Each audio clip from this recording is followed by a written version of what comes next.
तो ये था नेक्स्ट दिन का। तो हॉस्पिटल के जाने के बाद मैं आके सो गई थी, रेस्ट करने लगी थी, क्योंकि शाम का डिनर बनाया था, क्योंकि ये तो मेरे हस्बैंड हॉस्पिटल में थे और मैं शाम को आ गई थी मेरे ससुर के साथ, डैडी जी के साथ, क्योंकि मेरे को हॉस्पिटल में एक जने को रुकना था। तो यहाँ पे वो ही रुके थे, मेरे हस्बैंड रुके थे। तो मैं यहाँ पे आके रात को खाना वाना बनाई, खाना वाना खा खो के सो गई थी, क्योंकि मैं थक कितना गई थी। तो मैंने ब्लॉग भी नहीं बनाया आधा। तो ये नेक्स्ट दिन का था, तो क्योंकि मैं थक गई थी बहुत बुरी तरीके से, तो मैंने सोचा चलो एक खाना बनाने का ही ब्लॉग बना।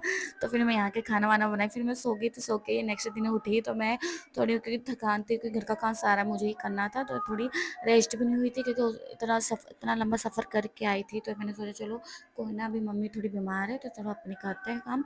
तो यहाँ वो मम्मी हॉस्पिटल में थी, तो यहाँ मैं आ गई थी। आके फिर मैं थोड़ा सो के उठी, तो यहाँ पर मैंने ब्रश व्रश करके थोड़ा किचन में आ गई थी। नाश्ता बनाना था, ब्रेकफास्ट बनाना था।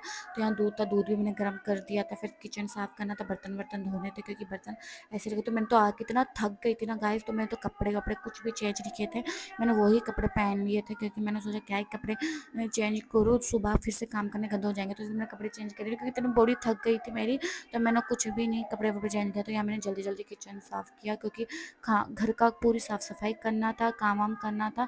तो इसलिए मैंने सोचा कि चलो जल्दी जल्दी कर लेते हैं, क्योंकि फिर नानू के मुझे हॉस्पिटल भी जाना था, क्योंकि नेक्स्ट दिन मुझे हॉस्पिटल भी जाना था वहाँ पे, क्योंकि मेरे को काम भी था। तो मैंने सोचा कि चलो घर की साफ़ सफाई करके पूरा, फिर नहा के फिर खाना बना था मेरे हस्बैंड। तो यहाँ मैंने घर की सफाई की थी, मम्मी का रूम था, मम्मी और डैडी का ये रूम भी पूरा साफ़ कर दिया था। फिर नेक्स्ट मेरा दूसरा वाला रूम था हमारा, वो भी पूरा साफ़ कर। मैं यहाँ नहा के अभी तैयार हो गई थी। तो मैं यहाँ कैमरे में सॉरी आईने में बता रही थी कि मैं नहा के यहाँ तैयार हो गई थी। ये वाला रूम हमारा था, तो यहाँ पे ये वाला रूम भी साफ़ हो गया था। यहाँ मैं गाने चला रखी थी टीवी पे।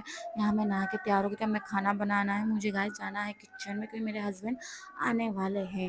इसलिए मैं किचन में आके यहाँ पे, उन्होंने मुझे फरमाइश में फ़ोन करके बोला था मेरे लिए राजमा चावल बना लेना। मैं चलो ठीक है, इनकी फरमाइश है तो राजमा चावल ही। तो यहाँ मैं सब्ज़ी की तैयारी करने लगी थी। तो गाइस है ना, मेरी कमेंट में बोल रहे थे कि आपकी सास को हुआ क्या। तो गैस कुछ भी नहीं हुआ है, बस खून की कमी थी और थोड़ी बॉडी में कमज़ोरी थी, इसलिए डॉक्टर ने थोड़ा भर्ती कराया, खून वून चढ़ा था, तो इसलिए थोड़ा वीकनेस थी, इसलिए भर्ती किया गया था मेरी सास को।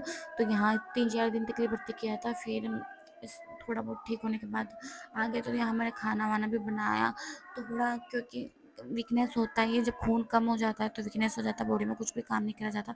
तो मैं इसलिए मम्मी को भर्ती कराया गया था, क्योंकि थोड़ा शरीर भी ठीक हो जाए, खून भी ठीक हो जाए। यहाँ खाना बन गया था, मेरे हस्बैंड भी आ गए थे, ये भी आके नहा धो के तैयार हो गए थे। मैं तो दाल रखी थी, सुबह मैंने अपने लिए दाल बनाई थी, तो मैंने दाल के साथ के ये सांभर सॉरी राजमा के साथ खाया, और मैं दाल के साथ खाई थी। तो ये मुझे भी खिला रहे थे, तो मैं भी बताती कैसा हो गया। ठीक है, थोड़ा लहसुन पे ज़्यादा डल गया तो फिर भी ठीक है। तो चलो गाइस इतना ही, बाकी हम कल मिलेंगे।